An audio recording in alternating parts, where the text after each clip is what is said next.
You can spend a lifetime convincing yourself that your body is precious, beautiful, unique, strong, a masterpiece shaped by fate or genetics or divine play. Yet one day it fits inside a box, reduced to a little over 3 kilos of ash. Gone. A simple fact, cold, unmoving. And still we look away from it as if refusing might make it untrue. But your whole life is built on this body, on muscles that decay, on skin that dries and splits, on bones that fracture, as if any of this were permanent. Sarada Devi whispered a truth most people spend their entire lives trying not to hear. Everything is illusory. Even the waking state is a dream. What you lived yesterday is already a ghost. What you call today dissolves the moment you try to hold it, like water leaking through a closed fist. Husband, wife, children, name, profession, all made of dream stuff, all as fragile as morning mist. We chain ourselves to things that cannot remain, and then pretend that this is life. We build identities on vapors and grieve when they vanish. The whole world is a stage of temporary things. Nothing holds still, nothing stops moving. And yet we treat everything as if it owes us permanence. A glass breaks, you feel bothered. A relationship ends, your heart collapses. A loved one dies, your world falls apart. Lama Yeshe, always half smiling, said, "If you get upset when something falls apart, you haven't understood its nature. It's not the world that hurts you. It's the illusion you insist on imposing on the world. Everything changes. Everything fades. Everything leaves. Pleasure isn't the enemy. Chocolate isn't the enemy. Affection isn't the enemy. Attachment is." We build entire philosophies around a piece of sweetness. We tell ourselves, as long as there is chocolate, I will be happy. But when the chocolate is gone, the suffering appears. Not because it ended, but because you expected it wouldn't. Suffering is that, the refusal to accept what is always changing. Sarada Devi said it bluntly, "The world is a dream, and everything you call mine will have to be abandoned. No matter how tightly you clutch, no matter how desperately you try to preserve what you love, nothing stays. You enter this world empty-handed. You leave it the same way. The great human error is believing you own anything. You own no one. You own nothing. You don't even own yourself. The body isn't yours. Your thoughts aren't yours. Your emotions aren't yours. You're a visitor inside an organism that began dying the day it was born. This isn't pessimism. This is sober reality. And when you stop fighting reality, freedom begins. Sarada Devi taught something the modern mind can barely tolerate. Wherever there is even one desire, there will be rebirth. You return here because you want. You want sweetness. You want affection. You want safety. You want distraction. You want recognition. You want escape. You want comfort. You want anything that feels like a shield against emptiness. Want, want, want. As long as wanting lives in you, the cycle doesn't end. Even one small craving, she said, one simple wish for something pleasant, is enough to tie you to another life. Desire gives birth to the body, and the body generates more desire. An invisible chain, a wheel that never stops turning, until one day something in you softens, the hands unclench, and wanting lets go. Only then does the wheel stop. There's a moment in spiritual life that mystics rarely describe plainly. A point where you stop bargaining with existence. Suffering belongs to those who demand. Suffering belongs to those who expect. Suffering belongs to those who ask the world to give what the world cannot give. Sarada Devi said, "If you want peace of mind, do not criticize anyone. Look only at your own faults, not as morality, not as guilt, but because blaming others keeps the wheel spinning. It inflames desire, anger, illusion. Most suffering is homemade, born from our own clinging, our own fantasies, our refusal to see clearly. so the path becomes quiet surrender. Every desire laid down, every fear placed aside, every expectation loosened. Whether you call it surrender to the divine or surrender to the vast emptiness doesn't matter. What matters is the posture of the heart. Pray not to receive more. Pray to release what binds you. Pray for peace, only peace. No one escapes suffering.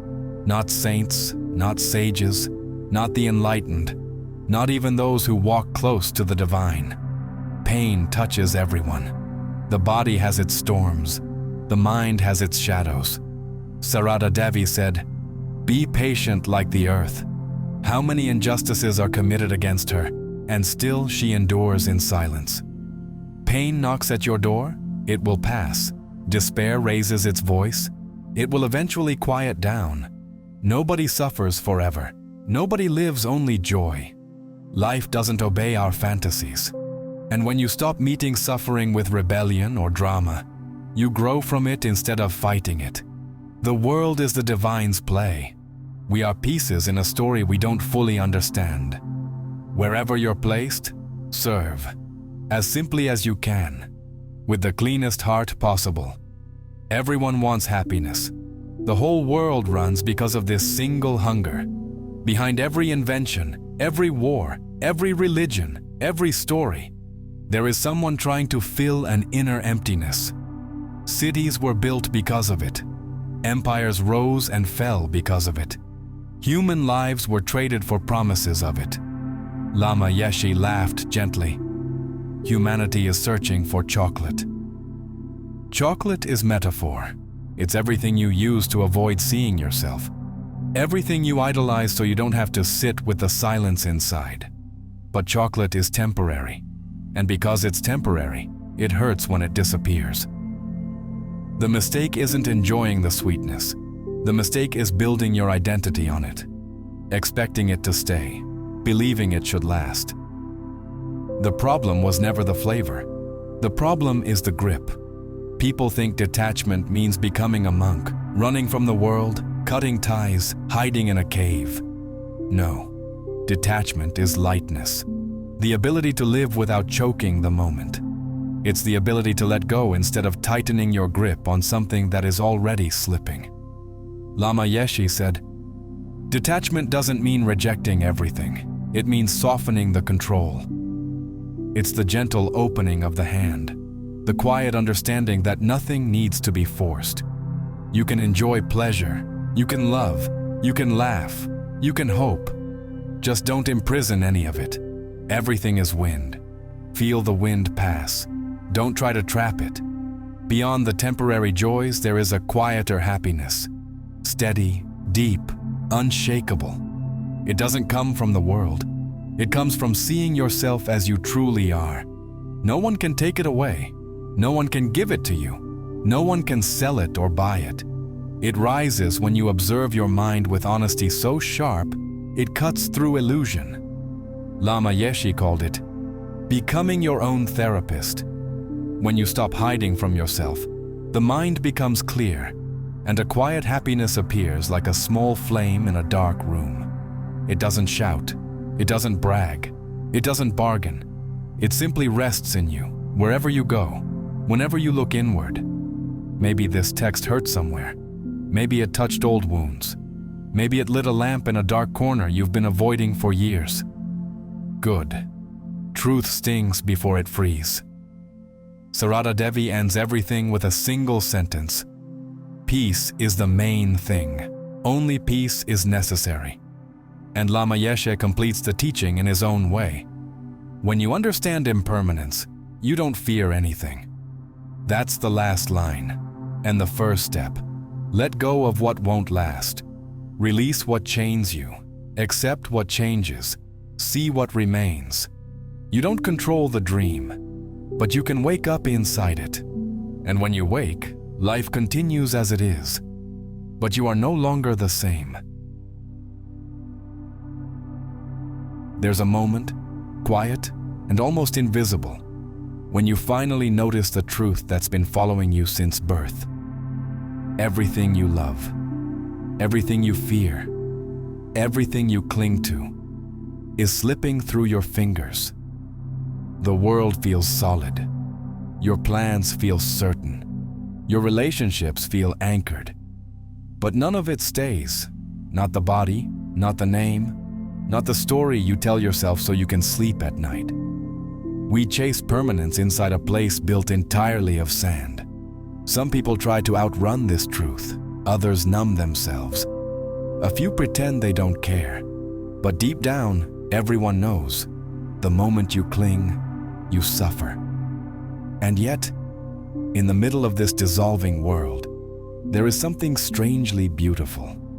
A softness, a tenderness, a kind of quiet courage that grows only when you finally stop pretending that anything here belongs to you. When you look into the face of impermanence without flinching, you begin to loosen your grip. You breathe a little easier. You forgive a little faster. You move through life with lighter steps, not because the world changed, but because you did. To let go is not to abandon life. To let go is to live it fully without fear, to taste joy without demanding eternity, to love without chains, to walk through the dream awake. And maybe that's the real miracle, learning to exist inside a temporary world with a heart that no longer trembles. If this video touched you, even a little, I'm grateful. Truly. Just by watching, you're helping more than you think. Every minute you spend here keeps this space alive. A space for reflection, depth, and the kind of conversations the world rarely makes room for. But if you ever feel called to support more directly, to join the small circle of people who carry this channel with their hands and their heart, you can become a channel member. Members get extra content, early access, community posts, and a closer connection to the ideas we explore here. It's a way of saying, I'm part of this. I believe in this. I want this to continue. And if becoming a member isn't possible right now, please don't worry. You already help just by being here. Watching, sharing, commenting. Everything conta. But if you'd like to leave a gesture of appreciation, you can also use the Super Thanks feature. It's a small act, but it makes a real difference. It keeps this work alive, and it tells me these reflections matter to you the way they matter to me. Whatever you choose, membership, super thanks, or simply your presence, thank you. You're part of this journey, and I'm grateful you're here.